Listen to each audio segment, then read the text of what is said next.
threats against Taylor Swift because she made an endorsement, which we all have a right to do. I consider that political violence. And you know what else we need to talk about? We need to talk about how people with mental health issues keep getting easy access to assault weapons, to weapons of war. The last assassination attempt was an AR-15. This was an AK-47. So we need to have that conversation in America. It needs to be bipartisan, and members of Congress need to realize that it is not just, that when there's a crazy shooter out there, it's not just Democrats. Maybe it's less about mental health and more about America's fascination with guns. And it's about both. I think it's certainly both, but also Whoopi Goldberg, Joy Behar, Sunny Hostin, and The View are reacting to the second Donald Trump assassination attempt. And of course, they say things that are so shocking in this video that even their woke audience gets a little bit silent, gets a little bit squirmy at the things that they're saying about this second Donald Trump assassination attempt. It's crazy how today we're in such a place where when I heard there was a second assassination attempt on Donald Trump, because the first one was so shocking, it was live, during an actual event, and it was live streamed. That was so shocking that this second one, I didn't even really feel much. Like, it's still a very eerie, scary feeling situation of this, the entire political landscape right now because of these assassination attempts. But it's crazy how me, who I wouldn't say that like I'm a hardcore, diehard Trump supporter or anything like that, but I definitely want him to win the next election in comparison to the alternative, of course. But even me, who I'm on his side, I don't even feel that much about his life being in danger multiple times now. Like, they're obviously, this is targeted. This is the second time it's happened in the last couple of months, and it hasn't happened any time before that, as far as we know. They haven't gotten this close. So you can imagine, if I'm feeling like that, you can imagine how much The View does not care at all that Donald Trump has almost gotten assassinated twice now. In fact, they're probably rooting for it. I don't think they would ever admit that on live TV, but they probably are rooting for it. And you can kind of tell by the way that they act in this video, because The View, Whoopi Goldberg and Joy Behar and the rest of these people, they're not solely responsible for this, but they definitely have a part to play in how brainwashed people have become when it comes to the Donald Trump assassination attempts. They have a part to play in it because they spread the misinformation and disinformation and just straight up lies that they tell on their shows. And these things get shown to a lot of people. They play their role. They play a part in this, but they will never take responsibility for it. They will never try to get people to stop doing this because they secretly like that it's happening. Let's get into this clip here from The View, where they say things so shocking about this second Trump assassination attempt that it makes their audience squirm, and you can really feel it while they're talking. The FBI says they're investigating another apparent assassination attempt against former President Trump. He was playing golf at one of his Florida golf clubs when Secret Service agents spotted a man with an AK. By the way, even the title of this video from The View says FBI investigates apparent Trump assassination attempt. Like, they don't even believe that it's a real assassination attempt. They say apparent Trump assassination attempt. Like, come on, dude. Can we put aside the political bias for a second? Can we put aside the partisanship of the political landscape right now just for a second to say, like, okay, this is getting a bit crazy. This is getting a little bit wild that there's two assassination attempts on Trump that were very close. One obviously a little bit closer than the other, but very close. This is getting scary. AK-47 style rifle about 500 yards away. Now, agents fired shots and the man fled and was later apprehended. President Biden and VP Harris made statements saying that they're thankful he was unharmed and that there is absolutely no place for this kind of violence. Still, we've got 50 days until the election. Will this insanity end, or do you think it's just going to get worse? Well, first and foremost, thank God he's okay. And it's wild that we're here again just weeks after the former assassination attempt. I want to say this. I worked closely with Secret Service when I worked for the former vice president and the former president. I'm still friends with many Secret Service agents. I applaud law enforcement for what happened once the shot was fired. Once the shooter was seen, the alleged shooter. They did everything right after that. But I have some real questions that we know there was already one attempt on his life. We know the Iranian regime has a price on his head, and someone was able to get within 500 yards of him. Now, former U.S. presidents have faced assassination plots. We forget someone shot at the White House when Barack Obama was there, but never something that got this close. Yeah, but that was just like a lunatic that walked up to the White House and started shooting.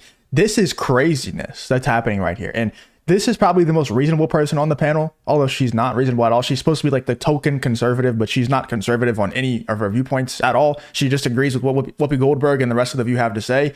This is getting crazy, though, because not only did he have a bullet hit his ear and was that close to literally killing him, but also not only did somebody get that close, but they said, Trump has come out and said after the second assassination attempt that the decision to go golfing was a last minute decision. There's somebody within the Trump camp that is leaking where Donald Trump is. Like, he can't trust anyone now.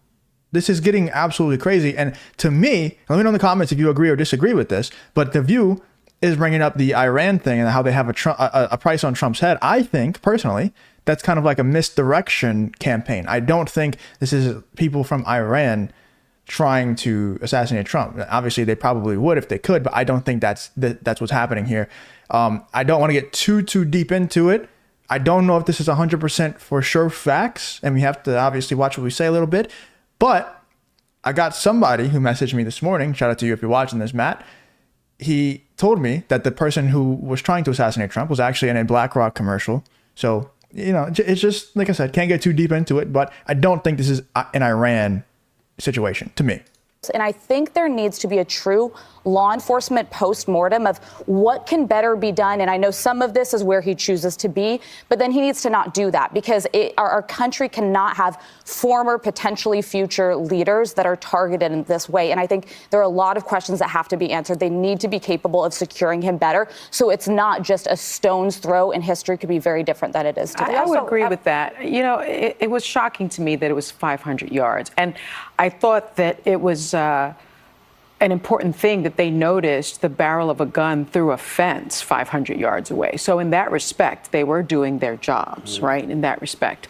But what is so offensive to me, and it is also because they're saying it's very hard to secure a golf club, golf course, when those courses are sometimes on highways, and it's very difficult. But that doesn't really matter when it comes to protecting a former president or a future president. I will say this. I am so saddened and disturbed by the fact that political violence is so normalized in this country. It's something that... Idiot, you are the cause of that, you dumbass. What do you mean you're so disturbed by it? You are the reason why it's happening. This, you don't see, and I hope that we never do, by the way, anything like if you could take anything away from this video, please do not take anything that I say in these videos and go say, oh, I need to go act on this. I need to go take out somebody who's on the other side. Please don't ever do that. But you will never see The View say something like that. Maybe they'll say it in this video. Maybe they'll say it after it's already happened twice now to Donald Trump. There's 2 assassination attempts on him. Maybe they'll finally say, hey guys, let's not do that anymore. But it's already too late. The discourse has gotten so insane on the woke left, on The View, on Bill Maher, on all of these shows. It's too late. You already opened Pandora's box with this whole thing. And now that there's been attempts and we're making the guy famous that attempted it, there's probably going to be more attempts. But they will never say, like, just don't do it. They will never come out and say that you shouldn't do it. And even if they do now, it's too late. You are the cause of this political violence. And I agree with her. It is crazy. That's what I said at the very beginning of this video. It is crazy how I don't feel that much when it comes to the second assassination attempt on Donald Trump. History could be very different. If one of these attempts at assassinating him becomes successful, that could actually spark like a real civil war. Like that would be very scary. Like if that happens, not only is it scary because Trump would get assassinated, but it would also be scary because of what happens after that. Because some serious stuff is going to happen after that if it does happen. Serious stuff. And so they need to, not you, Siri. Siri just started talking to me. Said serious stuff. But they need to start taking accountability and realizing that they are a huge cause of this political violence, but they will never do it. I think we started seeing when Steve Scalise was injured. And then I think we saw more of it, especially with Nancy Pelosi's husband. And so it's on both sides of the aisle. Oh my God. It's all over the country. And I was just reading this morning, a recent University of Chicago poll examined support for political violence in the United States. And there is more support for violence today against Trump and others. Against Trump, 10% of American adults think it's okay. Dude, do you think that 10% of Republican voters think it's okay to commit political violence against the other side? If they do, they're wrong. They're wrong. I don't think that's even close to that, though. There's whack jobs. The left is full of absolute whack jobs. And by the way, to be willing to admit that you support political violence in a poll, that's a whole nother level of, like, those people need to be on a list. Imagine all the people who actually support it, who didn't admit that they support it when they were polled. Those people need to be on a list. And 26 million American adults who support violence to prevent Trump from regaining the presidency. More than 30,000 of those own guns, and almost 80% have access to internet organizational tools. That's despicable. Well, we have to What do elevate we our do? rhetoric. That's the problem. Is for like 10 years, there's been a normalizing of, he or she didn't mean that, or they were just speaking that way. The way our politicians are speaking right now, we never would have seen that 20 years ago. There's a point where there's an out of bounds. If you enjoy content like this, then make sure you leave a like and subscribe to the channel. It really does help me out a ton. Let's get back to the video. And there's no longer bounds at all. People will say and do anything. And it's not just on the national level, this trickle down, if we're seeing it in politicians, but somehow that's come all the way down. And a lot of that's due to technology and social media, the reach. Yeah. There's always hate speech. There's always been awful things said. But now the reach of that hate speech is great. There are countries, even in Europe, that have created like the no hate speech movement, which the one step before violence is that hate speech. And we have no regulation because we live in a country that, I understand, values the First Amendment, but there's got to be a way that, whether it's regulating social media, that communities have to come together and change this. You know, we kept hearing yesterday, and I do agree that politicians do get a little bit out of hand with the things that they say. Like, they will literally say anything to get elected now. I want you to also realize how eerily quiet the audience is right now when they're normally applauding and stuff like that.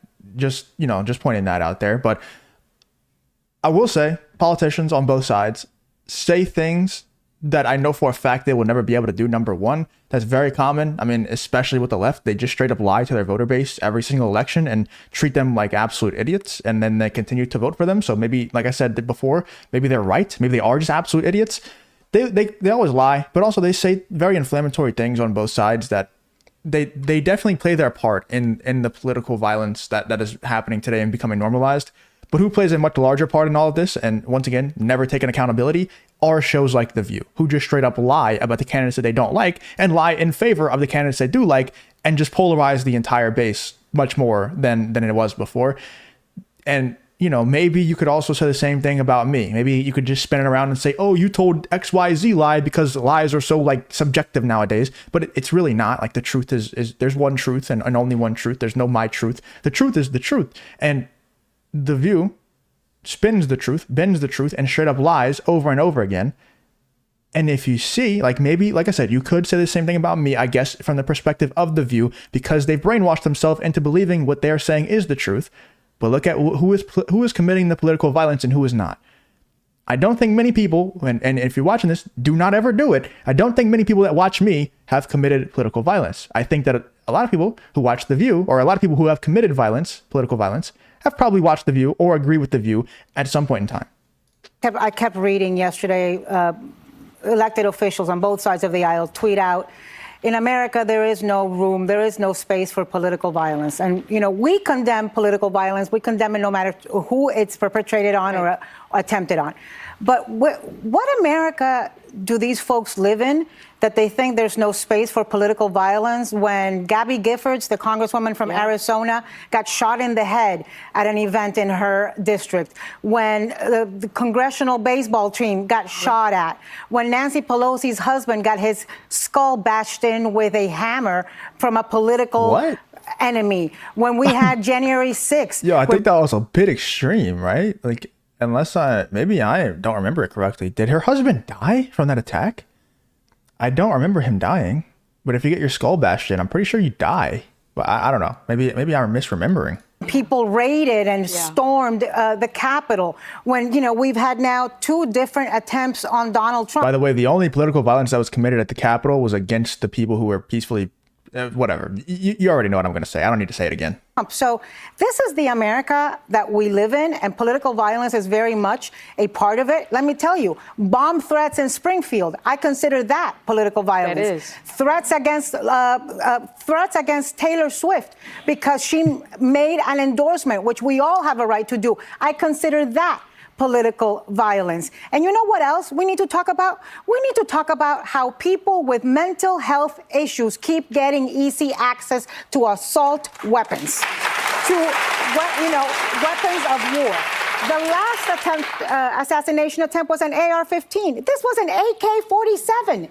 So we need to have that conversation in America. It needs to be bipartisan, and members of Congress need to realize that it is not just, that when there's a crazy shooter out there, it's not just Democrats. It's I can't believe that they do the same thing. They follow the same script every single time. I would pay every single penny that's in my bank account. I would pay to go on The View and have this conversation with them and be sitting in on this exact conversation, because literally all you have to say, it doesn't take a rocket scientist. My dog could also come to the same point of reasoning as I have. All you have to say is their argument is, okay, these people are trying to assassinate Donald Trump with AR-15s and AK-47s. We need to make AR-15s and AK-47s illegal. I would say, hey, instead of that, if making those guns illegal would stop these people from getting guns to assassinate the former president, how about instead of that, we just get to the root of the problem and let's just make it illegal to assassinate a former president? Wouldn't that just be better? Like, if making the guns illegal will stop people from getting guns, let's just get straight to the root of the problem and let's just make it illegal to assassinate the president. And then they just have no answer because it's already illegal to assassinate the president. It's kind of like, how about we just you stop people from getting cocaine by making cocaine illegal? It's already illegal, dumbass. Like, it doesn't work. It's not going to work, but they're just going to continue to spread these lies and spread these dumbass statements over and over again to take away from what's actually happening, what the real problem is, which is shows like The View. That is the real problem. It's everything, and we're all at risk. And this is a conversation. It's uncomfortable. We need to have it. Maybe it's less about mental health and more about America's fascination with guns. And it's about I think it's certainly both, but also the rhetoric is what matters, because I'd be remiss if I didn't mention that this past weekend, and by the way, I think every one of us has probably received death threats because of political viewpoints that we've espoused on TV. So I'm not surprised, honestly, when I hear that this is something our elected leaders face. But there was also a prominent group that put out a threat. I shouldn't say prominent. A right-wing group that put out what was interpreted as a threat against Vice President Kamala Harris. And I hope that the FBI followed up on that. I hope her Secret Service detail followed up on that, because this hate speech we see online, this violent speech, the threats we've all received, it is just one person going a step further that leads to something much scarier. And as far as the Kamala Harris stuff, I did not hear that there was a threat against her. I don't know about that.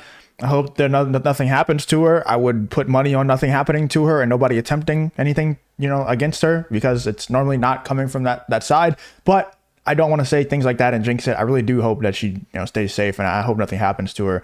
And I would, obviously implore. I don't think anybody watching this would do anything like that. But obviously, if you're ever thinking about it, don't do it. Just don't do it. It's not worth it. No matter who wins the election, like in reality, this is the black pill coming out of me.